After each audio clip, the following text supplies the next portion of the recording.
Assalamualaikum. I am Laiba Zulfikar. Today my presentation topic is about contraction of muscle. For contraction of any muscle, stimulus is required. किसी भी muscle की contraction में stimulus required होते हैं. A nerve is involved in muscle contraction that is known as motor neuron. Muscle contraction के अंदर एक nerve involve होती है जिसे हम मोटर न्यूरॉन्स कहते हैं. A part of neuron that attach with muscle is called axon. Neuron का वो पार्ट जो कि मसल के साथ अटैच होता है उसे हम एक्सॉन कहते हैं. इस डायग्राम में आप देख सकते हैं कि जो एक्सॉन है उसका जो टर्मिनल पोर्शन है वो आकर मसल फाइबर के साथ अटैच होते हैं. जब ये मसल फाइबर के साथ अटैच होते हैं तो वहाँ पर एक जंक्शन बनती है जिसे हम न्यूरोमस्कुलर जंक्शन कहते हैं. A junction between the axon terminal and muscle fibre is called neuromuscular junction. Synaptic cleft. Membrane of nerve ending is called presynaptic membrane. जो नर्व मेम्ब्रेन की जो एंडिंग है उसे हम प्रीसाइनेप्टिक मेम्ब्रेन कहते हैं. Membrane of muscle fibre is called post synaptic membrane. जो muscle fibre की जो मेम्ब्रेन है उसकी एंडिंग को हम पोस्ट साइनेप्टिक मेम्ब्रेन कहते हैं. Space between these two membrane is called synaptic cleft. इन दो मेम्ब्रेन के दरमियान जो स्पेस आ जाती है उसे हम साइनेप्टिक क्लेफ्ट कहते हैं. Event of muscle contraction. सबसे पहले आ जाता है release of acetyl कोलाइन. When nerve impulse reach the axon terminal it open the calcium channel. जब नर्व इम्पल्स एक्सॉन टर्मिनल्स को रीच करती हैं तो वहाँ पर आकर ये कैल्शियम चैनल्स को ओपन करती हैं. From extra cellular environment calcium move inside and release the acetyl कोलाइन. Cell के बाहर जो कैल्शियम प्रेजेंट होती है वो इनसाइड द सेल मूव करती है और वहाँ पर आकर एसिटाइल कोलाइन को रिलीज करती है. Action of acetyl कोलाइन. Acetyl कोलाइन inter in the synaptic cleft. Acetyl कोलाइन जो होता है रिलीज होने के बाद साइनेप्टिक क्लेफ्ट के अंदर इंटर होते हैं. On the post synaptic membrane of muscle acetyl कोलाइन receptor are present. Muscle जो मेम्ब्रेन की मसल की जो पोस्ट साइनेप्टिक मेम्ब्रेन है इसके ऊपर एसिटाइल कोलाइन के रिसेप्टर प्रेजेंट होते हैं. Acetylcholine bind with these receptor and open the sodium gated channel. Acetylcholine जो होते हैं अपने रिसेप्टर के साथ बाइंड करते हैं और वहाँ पर मौजूद सोडियम गेटेड चैनल्स को ओपन करते हैं. Due to the opening of sodium channel sodium move inside the membrane and produce action potential. जब सोडियम चैनल्स ओपन हो जाएंगे तो फिर sodium inside the membrane move करती है और वहाँ पर आकर एक्शन पोटेंशियल काज करती है. Action potential separate our sarcolemma and also into the muscle fibre through T tubules. Action potential जो है सार्कोलेमा और मसल फाइबर के ऊपर सेपरेट हो जाती है टी ट्यूब्यूल्स के ज़रिए.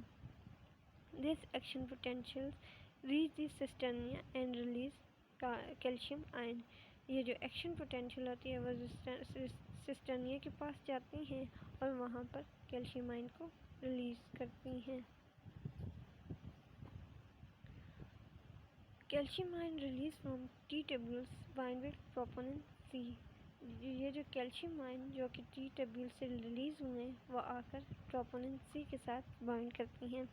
When calcium bind with troponin it cause change in the troponin molecules.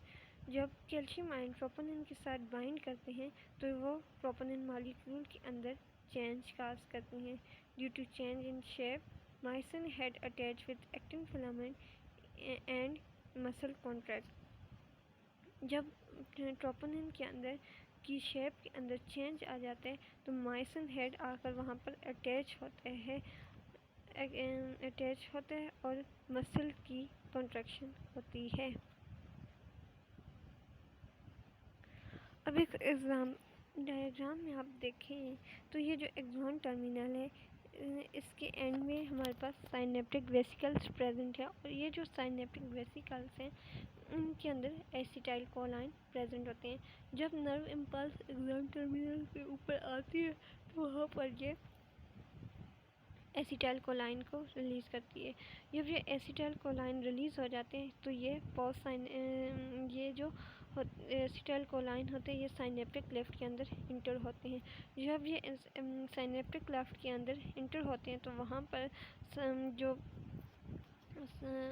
Membrane की जो मेम्ब्रेन होती है उसके ऊपर इसके रिसेप्टर प्रेजेंट होते हैं।